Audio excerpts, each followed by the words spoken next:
13 years. That's how long I waited. 13 years of carrying scars from a mother who never loved me, from beatings that left me broken, and from 2 siblings who should still be alive today. And when my moment came, I made sure she paid for every single tear she caused me. This is the story of how I turned pain into revenge. A story of family, betrayal, loss, and justice, 13 years in the making. If you've ever dreamed of serving justice to someone who destroyed your childhood, hit that like button, subscribe, and get ready. Because this isn't just a story of pain, it's a story of revenge. My life didn't start like most children's lives do. I wasn't the first love of my mother's heart, I was her mistake. When I was 2 years old, my little brother Mark was born. And as most toddlers do, I didn't like it. I was jealous, I acted out, and I wanted attention. But unlike most mothers, who teach their children patience and love, mine simply decided I wasn't worth the trouble. To her, I wasn't just a difficult toddler.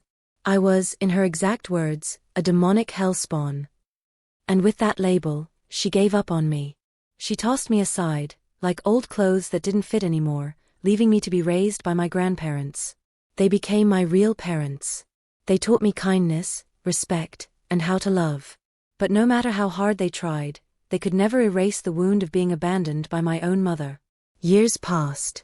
My mother had 4 kids in total, me and Mark with my biological dad, and later, Sam and Alicia with her new husband, my stepfather. By the time I was 13, the house was full, but love was still absent. I was a teenager, Mark was 11, Alicia was a toddler, and Sam had just been born. And that's when my life turned into hell. Every time I showed any sign of individuality, asking questions, wanting to be myself, my stepfather would beat it out of me. Not a slap. Not a scolding. Beatings. And sometimes, my mother would stand there, watching it happen. Not stopping him. Not defending me. Just watching. That's when the seed of revenge was planted in me. I didn't know how and I didn't know when, but I knew one day, I'd make her regret every strike, every insult, every time she chose cruelty over love. But the abuse wasn't the only part. My mother and stepfather didn't believe in doing housework. No, that was our job. And it wasn't just regular chores. At 10 years old, I was climbing on rooftops to clean gutters. I was climbing trees to cut branches. Doing dangerous, exhausting labor that no child should ever do. Every weekend, when my grandparents went to visit relatives, my mother and stepfather would turn us into slaves, forcing us to clean the house top to bottom. I understood chores. But this was exploitation. Still, I survived. I endured. And I clung to the one thing that gave me hope, my little siblings. Especially Mark. He wasn't just my brother. He was my best friend. My partner in survival. But soon, tragedy would rip even that from me. I was 14. My mother told Mark and me to watch 2-year-old Alicia. It should have been simple. We'd done it before. But my stepfather was playing video games, and as usual, we were expected to sit quietly and stay out of his way. At some point, I looked up and felt a sudden wave of panic. "Where's Alicia?" I asked. Mark's face went pale. We searched the house, room by room. My stepfather checked my mother's bedroom, where she was asleep with baby Sam. My dad was in the kitchen making food during his visit, and when chaos broke out, he burned his hand on the stove rushing to help. But Alicia wasn't inside. Then came the scream. My mother's scream. A sound that will never leave my memory. We rushed outside. There, on the deck by the pool, was Alicia. Small. Fragile. Not breathing. My stepfather tried CPR. My mother sobbed and screamed. My father pulled Mark and me away as the ambulance arrived. But it was too late. That night, in a cold hospital room, they pulled the plug on my baby sister. And just like that, she was gone. At 14, I blamed myself. Mark blamed himself. We thought we should have been watching her closer. But my grandparents assured us, this wasn't our fault. It was theirs. The adults. The ones who were supposed to protect her. But even after Alicia's death, my mother didn't change.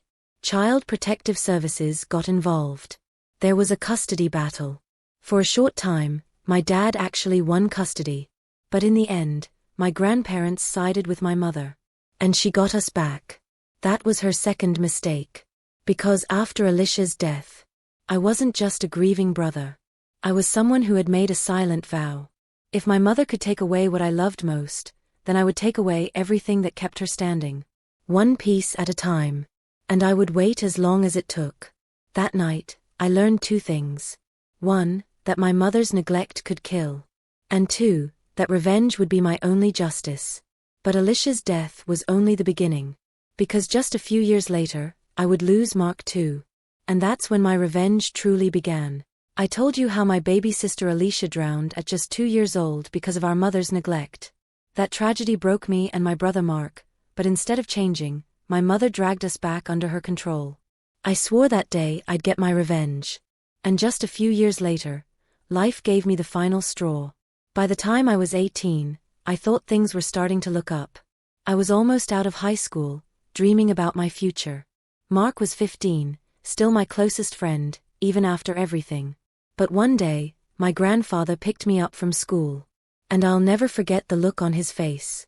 It was hollow, heavy, like the weight of the world sat on his shoulders. We drove home in silence. And as we pulled up, I saw it. Paramedics. A stretcher. A black body bag. And I knew. Mark was gone. He had broken his finger in a fight, and doctors had put pins and screws in to fix it. He was on strong pain medication. It was my mother's job to watch him, to make sure he didn't overdose. But she failed. Again. She wasn't paying attention. She wasn't being a mother. And because of that, Mark overdosed. At just 15 years old, my little brother, my best friend, was dead. That was it. That was the moment I broke. Alicia's death had shattered me. Mark's death turned me into something else. From that day on, my life had a new purpose, to destroy my mother's life piece by piece. To make her suffer every single day she had left. The fallout was instant. My father's side of the family, heartbroken, furious, and devastated, blamed my mother completely. They were right. My mother's side, my grandparents, still defended her. They wanted to believe she wasn't responsible. They wanted to pretend she wasn't the reason her children kept dying. I couldn't forgive them for that. So I chose sides. I chose my father. My mother had lost me forever. And with me went her last chance at redemption. Even worse for her, CPS, Child Protective Services, stepped in again. My half-brother Sam was taken away and placed in foster care. My mother was banned from ever raising children again. Let that sink in. She had 4 children. 2 dead. 1 ripped away forever. And me, the only one left, filled with nothing but hate for her. That was her 3rd mistake. But I wasn't done. See, I wasn't just going to sit there and watch her self-destruct. I was going to help it along. My grandfather, the kindest man I've ever known, still defended her. He loved her too much. My grandmother too. She had lost hope in everything else and just let him lead. So my mother, evil, manipulative, selfish, preyed on them. She twisted them into giving her money, helping her, defending her, even after everything she'd done. And I hated it. So I made a choice. Every time she tried to manipulate them, I fought back. I argued with her in front of them, challenging her, exposing her lies, forcing her to work harder to get what she wanted. Did I always win? No. But I didn't care. Because every single time I stood up to her, I could see the cracks forming. I could see her frustration build. Sometimes, she even broke down crying. And for me, that was a small victory. But then, life handed me an even bigger one. One day, I got the news. My mother had slipped at work. She'd badly injured her back, herniated discs, unbearable pain. When I heard, I smiled. She was in agony. And I decided to make it worse. When she came home from the hospital, she was put on medication for the pain. And every chance I got, I would take those pills and hide them around the house. Sometimes, I even threw them away. I wanted her to suffer. I wanted her to feel helpless, just like she had made me feel my entire life. And it worked. She moaned and groaned in pain constantly, barely able to move. She begged for her meds, searched the house, broke down crying when she couldn't find them. And every time, I felt a wave of satisfaction. But that wasn't the end of it. A few months later, she made her biggest mistake yet. She got into her car, high on pain medication, and drove. She crashed. The police tested her, found her full of drugs, and charged her with a DUI. She was sentenced to 6 months in jail. And when I heard the news, I laughed. My revenge had worked better than I could have dreamed. The woman who had beaten me, ignored me, let 2 of my siblings die, and lost another to CPS, was now sitting behind bars. Broken, in pain, humiliated, and powerless. And for the first time in my life, I felt like justice was finally being served. But 6 months in jail wasn't enough for me. When she came back, I wasn't done. Not by a long shot. Because my revenge wasn't about one punishment. It wasn't about one victory. It was about making her entire life miserable. Every single day. Piece by piece. Until there was nothing left. When my mother went to jail for 6 months after her DUI, I thought maybe, just maybe, she'd come out changed. Maybe she'd learn something. Maybe she'd finally understand what it felt like to lose control. But when she came home, I realized I was wrong. She wasn't a new person. She was the same selfish, manipulative monster she'd always been. And that meant my mission wasn't over. Not even close. When she first came home, she was weaker than ever. The pain from her back injury was worse. Her pride was shattered. And my grandparents, desperate to rehabilitate her, gave her strict rules to follow. The biggest one? She wasn't allowed to leave the couch. Literally. She was forced to sit on that couch in the living room every single day. My grandfather wanted to keep her under watch. No more sneaking, no more running around causing trouble. At first, I thought it was funny. But then, I realized it was the perfect punishment. She was trapped. The TV was right in front of her, but she couldn't even pick what to watch. Family walked past her all day, treating her like she didn't exist. She wanted attention, but no one gave it to her. And me? I made it worse. Sometimes I'd stand in front of her just to block her view. Sometimes I'd blast music from my room so she couldn't hear the TV. Sometimes I'd bring food into the living room, eat it in front of her, and then walk away without offering a bite. She hated it. I could see her clenching her fists, her jaw tightening, her eyes filling with rage. And I loved it. Because for once, she was the one powerless. But I didn't stop there. See, revenge isn't just about one big strike. It's about little cuts. Every single day. So I started sabotaging her life in every way I could. When she tried to do laundry, I'd move her clothes before the cycle finished. When she tried to cook, I'd accidentally use up the last of the ingredients she needed. When she was on the phone, I'd walk in and make noise until she had to hang up. It wasn't enough to ruin her physically. I wanted to ruin her emotionally. And it worked. Every day, she got more frustrated. Every day, her voice cracked more when she yelled. Every day, she broke down a little further. To anyone else, it might have looked petty. Childish, even. But to me, it was justice. It was balance. It was everything she had earned. But then, I went for something bigger. One day, I overheard her bragging to a friend on the phone. Bragging about how she'd been drinking again. How she'd driven after. How she didn't care what anyone thought. That was all I needed. I picked up the phone. I called the police. I reported her for drunk driving. 4 hours, I waited. I watched. I hoped they'd come storming in and drag her away again. But nothing happened. Somehow, she got away with it. And that night, when I saw her sitting on the couch with that smug little smirk on her face, I almost snapped.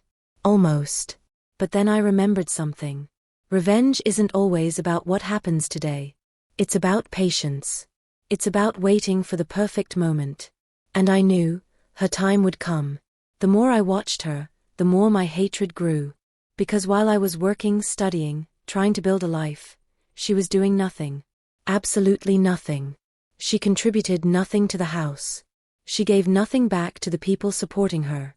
She just sat there, eating, complaining, acting like the world owed her something. And I couldn't stand it. I thought back to Alicia, to Mark, to Sam, who was taken away before he even had a chance. I thought about every bruise on my skin, every tear I'd cried alone in my room, every time I begged her to love me and she didn't. And all I felt was fire. By then, Revenge wasn't just something I wanted. It was who I was. Every time I saw her face, every time I heard her voice, I remembered exactly why I was doing it. And the truth? It kept me alive. But the best was yet to come. Because as much as I enjoyed those small victories, the sabotage, the arguments, the little ways I broke her down, I still hadn't delivered the final blow. The moment where I would finally look her in the eye and tell her exactly what she had done to me. To us. To our family. That moment was coming.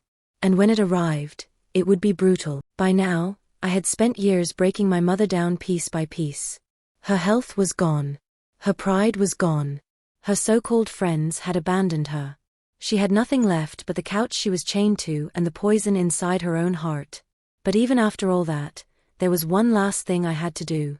One last confrontation. One last chance to make her hear the truth. It happened one evening, almost by accident. I walked into the living room, and she was sitting there complaining, again. Complaining about how nobody respected her, how everyone treated her like trash, how she deserved better. Something inside me snapped. I couldn't hold it in anymore.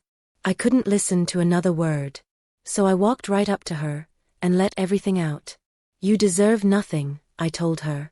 Do you even realize what you've done to us? Do you even realize the damage you've caused? She tried to interrupt me, but I didn't let her. You ruined Alicia's life. You made her feel worthless until the day she died. You ruined Mark's life. He loved you, and you still treated him like garbage. He drank himself into an early grave because of you. You ruined Sam's life. He didn't even get a chance because of the drugs you shoved into your body while you were pregnant. And me. I leaned closer. My voice shook, but I didn't stop. You ruined my childhood. You stole my happiness. You left scars on me that will never go away. You made me hate myself for years. And for what? For your own selfishness? For your own fun? Her face went pale. Her mouth opened, but no sound came out. For once in her life, she was speechless. And then, I went further. You sit here now, whining about how nobody respects you. Do you know why nobody respects you? Because you don't deserve it. You've given nothing to anyone. You've done nothing but destroy. And the only reason you're still alive is because other people keep cleaning up your mess. She flinched like the words themselves were punches. But I wasn't done. You will die on that couch one day. Alone. Forgotten. Because you never loved anyone enough to be remembered. And when you're gone, the world will be better off without you. Her eyes filled with tears. She tried to reach for me, but I stepped back. No. You don't get to cry. You don't get to play the victim. You chose this. Every single choice you made led you here. And I'm not sorry. Not one bit. For the first time ever, she broke. She didn't yell. She didn't threaten. She just sat there. Silent. Shaking. Defeated. And that's when I knew. I had finally won. After that night, something changed. She never looked at me the same way again. The arrogance, the smugness, the fake superiority, it was gone. Every time I walked past her, she lowered her eyes. She knew. She knew the truth. And she knew she could never undo it. For me, that was the real revenge. Not the sabotage. Not the tricks. Not even the failed police calls. The real revenge was forcing her to face herself. Because the truth was the one thing she could never escape. And here's the thing. Revenge doesn't bring people back. It doesn't erase the past. It doesn't heal every wound. I still miss Alicia. I still miss Mark. I still think about Sam, the brother I never got to meet. Those scars will never leave me. But revenge gave me something else. It gave me closure. It gave me power. It gave me proof that I wasn't powerless anymore. My mother took so much from me. But she didn't take everything. I survived her. I grew stronger than her. And in the end, I stood over the ashes of what she used to be. And that's the lesson I want you to take from this. You can't always control the pain life gives you. You can't always protect yourself from the people who hurt you. But you can control how you respond. You can take back your power. And sometimes the greatest revenge is simply living in a way that proves they never broke you. So, Tell me in the comments. What would you have done if you were in my place? Would you have gone as far as I did? Or would you have walked away and left her to rot? And if you found this story powerful, hit that like button, subscribe, and turn on notifications. Because trust me, there are more stories like this you do not want to miss. Thanks for watching. And remember, sometimes the best revenge